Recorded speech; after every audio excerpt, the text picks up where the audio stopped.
des vols, donc il y a beaucoup de vols, vols à l'étalage, de cambriolage, d'agressions dans les rues, etc. Vous savez, la bourse de la vie, que vous connaissez.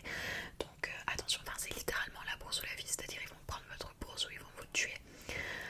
Notre agence vous propose de vous louer des armes pour vous défendre. Donc là on a un petit poignard 13e siècle, très simple.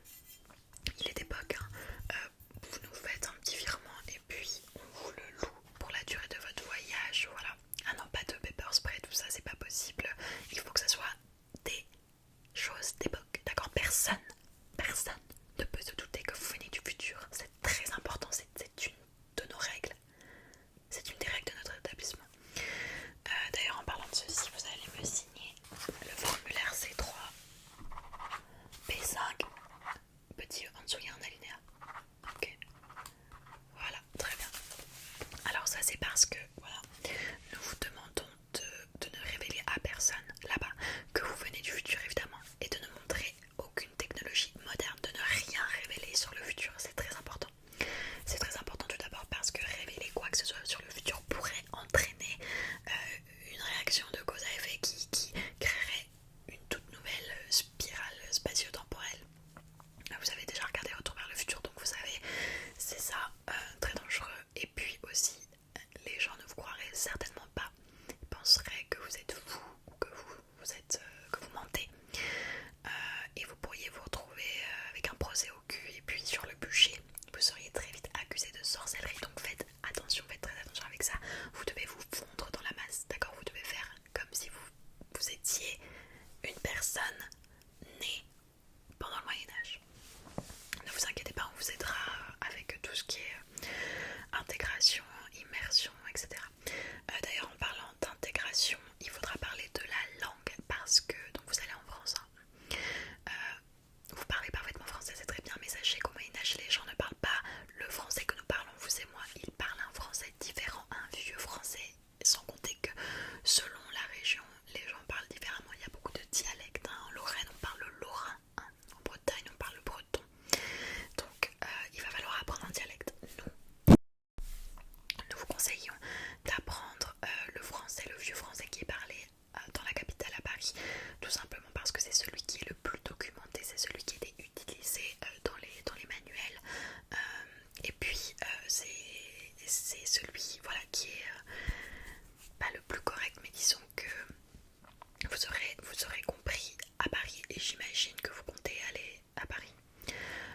Oui, nous vous déconseillons d'aller dans les villages ou dans les endroits ruraux tout simplement parce que, alors déjà, il n'y a pas grand chose à voir si vous voulez visiter les châteaux. Non, c'est pas la bonne époque, hein. Déjà, vous n'allez pas pouvoir rentrer dans un château comme ça. Donc on vous conseille plutôt de les visiter aujourd'hui, les châteaux. Non, je pense, nous vous conseillons en tout cas d'aller plutôt en ville où il y a beaucoup d'activités, il y a des choses à voir.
partage, qui croient au même Dieu que les chrétiens, mais qui ont aussi d'autres croyances un peu divergentes, vous voyez. Donc, par exemple, les musulmans, voilà, c'est vrai qu'ils sont hérétiques.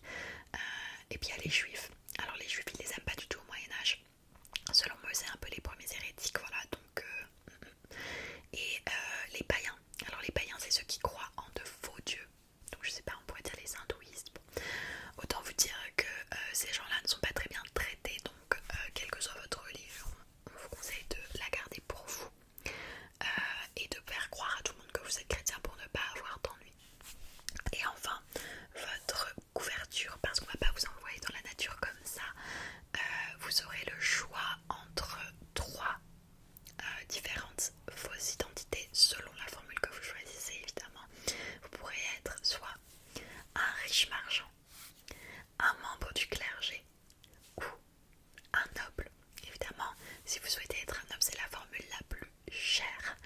Mais voilà, c'est en fonction de vos moyens. Quoi qu'il en soit, les trois sont des positions confortables. Bien sûr, on ne va pas vous envoyer là-bas pour être un pecno, le cerf de quelqu'un, non. Tout sera pris en charge. Et enfin, le plus important, la date de retour. Alors sachez que nous allons venir vous chercher avec la machine, mais nous ne pourrons rester que 2 minutes sur place. Donc vous devez absolument être à l'heure, à la date et à l'heure et à l'endroit du rendez-vous. Précisément parce que si vous êtes ne serait-ce qu'une minute en retard, c'est fini. Nous on vient qu'une fois, on revient plus après, il y a trop de risques, d'accord. Et ce sera de toute façon de nuit. Donc voilà, on pourra convenir de la date de retour plus tard. Il faut que je regarde dans l'emploi du temps si on a pas mal de booking en ce moment.